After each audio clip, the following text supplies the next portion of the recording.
Hello, and thank you for joining me this evening. Tell us your name and where you're from. My name is Antonio Marius. I'm from right here in Houston, Texas, the South Acres community. Welcome, Antonio. Thank you for having me. I have a question for you. Okay. What does disaster mean to you? Disaster to me, it means when you have a storm coupled with calamity, it brings chaos. That's disaster to me. You know, in life we have storms. They fan us. And being in Houston, you know we have hurricanes, right? And you know that some hurricanes destroy things, and some hurricanes don't, right? I guess the biggest example I can give you is Rita. Rita was a Category 5, and it really didn't destroy anything. It was just there. But Ivan was like a Category 3 or 4, and it tore up the city. The difference between disaster and just a storm. Like, that storm brought calamity, Ivan, because in the wake of that storm, you had destruction, you had death, you had chaos, you had confusion. And when we go through storms in life, most times it doesn't do all that, but then we do have storms that bring death, chaos, and confusion and calamity. And so when you have that coupled with the storm that you're going through, I think that's when disaster comes, when you just look around and you see destruction, you know, and then you have this, when you get disaster, or when you're faced with it, and just say natural disaster, you have this overwhelming sense of the workload that takes to clean it up. And so then that's when the hopelessness comes, because it's like, God, when is this going to end? I've been through that, but now it's the aftermath of that storm, and I got to clean all this up, and it's just like, Jesus, where's the help? Where's the help? I will use an example for, like, when Jesus fed the 5,000, and then he told them to get on the boat to go to the other side. And then the Bible says that when they got to the middle of the sea, the storm became. And I like to use the analogy that when that storm came, we don't know how detriment that storm was. We just know it was enough to rock the boat and have them people scared. But Peter was the only one that had the wherewithal to see Jesus and keep walking on the water through the storm. The lesson to be learned in that is that though we do have storms in our life, that storm, one, didn't bring a disaster, one, because Jesus was there, but then two, in the middle of that storm, when you have that peace and that wherewithal, you don't see disaster. There's times when God tells us to go. He gives us a command or promise, and then there's the middle of that point from the beginning of the promise to the promise fulfillment, that you have to deal with the madness in the middle. And there's a lot of people that when that storm comes, they begin to sink when Peter just took his eyes up like Peter did. And then that's when the disaster, Lord help me. He faced that disaster. He thought he was going to drown. When we go through storms in our life, some storms come to just wash things away, bring out the old and bring in the new. You know, you have tropical storms that just wash stuff away. And it's just easy. You go in Houston and you see the stuff all on the bayou. But then there are storms that come to bring disaster and calamity in our life. They just come for that reason, you know? And in that storm, you hit a financial crisis. Then you have to hit the financial crisis, you get sick. Then you got hospital bills. Now, you get sick and hospital bills, this child acting a fool, he probably go to jail. You got another one on drugs. And then you got mom or daddy sick, somebody pass away. Calamity. And so when you see all of that, it's a disaster, then we get to the point where, where's God?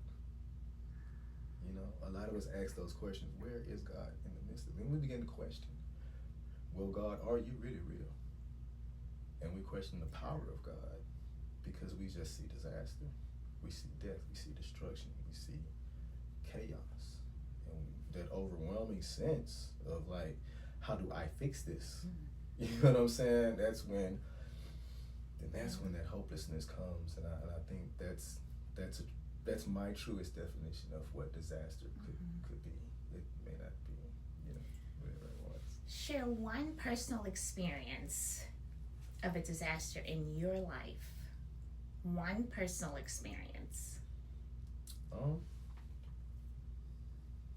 Honestly, I don't think I've ever had a disaster.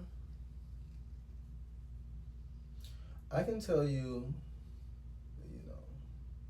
you know, honestly, I grew up. I'll tell you this, and maybe this will help. Because I grew up in church, I was really, really solid in God. So I've never seen the disasters as disasters. Mm-hmm. Now, I can tell you that there was many times. First of all, I'm not supposed to be here alive talking to you. Let me say that off rip. I can tell you from 2021, every year to 2023, someone tried to kill me, and I mean, I was supposed to be gone. First time I got robbed, gunpoint, threes, guns, two to my head, one to my neck. This person on this side was like, let me kill him. This person was like, nah, we ain't come for all that. You know what I mean? And just about it, I was just praying and telling God, listen, not like this, not at 2 a.m. And the very next following day, oh man, you're in third or what? Houston. And you know what I'm saying? Then following year, 22 Thanksgiving night, really the night before Thanksgiving, wake up Thanksgiving, dude pulls the gun trigger 3 times. He didn't cock. He didn't do nothing. Mm-hmm. Thanksgiving could have changed my family's life forever in 2021. 2022, I get into an altercation and end up getting stabbed 12 times. 7 on my side and 5 in my head. I had holes in my lungs and my body, and I was rushed to the hospital. And I was just telling God, look, this is my life is in your hands. But I had to begin to hold him at his word. You are Jehovah Rapha. You are the Lord our healer. So when you ask me, like, name one time I've had disaster, I never saw them as disaster. It's just like Peter on the boat and saw Jesus, But I can tell you that the closest I've ever came to that disaster is what I just told you. When I was drenched and covered in blood. It was bad. And the crazy part about it was, while I was in the hospital, it's funny, the HPD robbery division came to me and asked, was I trying to rob somebody? I'm saying, like, what? Because the person who did what he did said I tried to rob him. I'm like, what? Needless to say, that was false. You know what I mean? But it took me some time. I was training as a boxing at the PAB, and I wanted to make the Olympics in Tokyo. And of course, that put me out for a year. Prior to that, I had a 2nd-degree burn on my foot, which put me out for another year. So those things actually started happening in chronological, like simultaneous, like domino effect.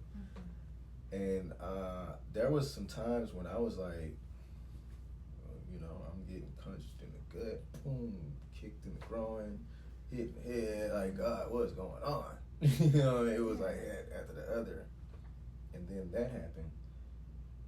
And I was like, this happened because I told God I was done with the streets. I don't want to sell drugs no more. I'm done with everything. Yeah. You know what I mean? I'm done. And then the very next day, this happened. The devil tried to take me out.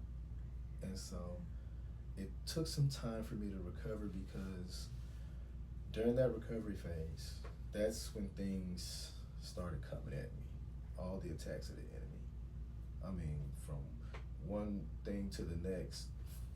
The doctor told me I wasn't supposed to be walking certain amount of distances, and I ended up getting into it with a girlfriend of mine prior to my wife, and then I had to walk like 3 miles back home. And the crazy part is I'm letting her know that it's not supposed to be done, but how God works is by the time I got home, I could breathe again. My lungs were strong, and I was like, God, you must have wired that situation up to put me in a situation where I'm forced to have to get strong again. And then, like, I have 27 stitches coming from here to here, like staples. And so, I get into this argument, and you can tell that the staples was ripping because how ag I was. And I was telling the person I was arguing, I was like, listen, I can't be going back, I can't, my body can't afford it. You know what I'm saying? Because I will rip the staples out and it's gonna be bad again. when I got stabbed, the doctor told me I was this close from the knife hitting my spleen, and if that had happened, I'd have been gone. So that probably have to be the closest to disaster that I've been. I've been homeless for like 10 years. I didn't see that as a disaster. Being evicted, I didn't see that as that. So I was like, you know what? If you move out on your own, fresh, new, at some point you're gonna get your lights cut out. Your bills you're gonna be evicted. You're gonna face it. Like everybody's, from the hood, from where I'm from. If you part of the Black America, you're gonna face it at some point. And I mean, I don't really know too many families that haven't. So I was like, well, that's probably common nature. I just thought that was everyday life. Everybody likes to get cut out at some point. You know what I'm saying? So I didn't think nothing of that. But this here, there was a long time when I didn't think I was gonna really just fully recover, because one thing I know is when you stab somebody alone, they can drown in their own blood. But to have that hole there, I didn't think I would breathe like I would breathe again, and just talking, they had me blowing through this little thing so I could get my lungs strong. And God, I hated it. I hated it every day. My auntie and my mom used to force me to do it because they didn't want the fluid to build up in my lungs and me catch pneumonia and have to be, buried. But that had to be the closest to disaster I think I've been, if you can call that a disaster. That sounds like a disaster. It does, and I am so sorry that you had to face that you had to experience something so traumatic like that, because that does and can cause trauma.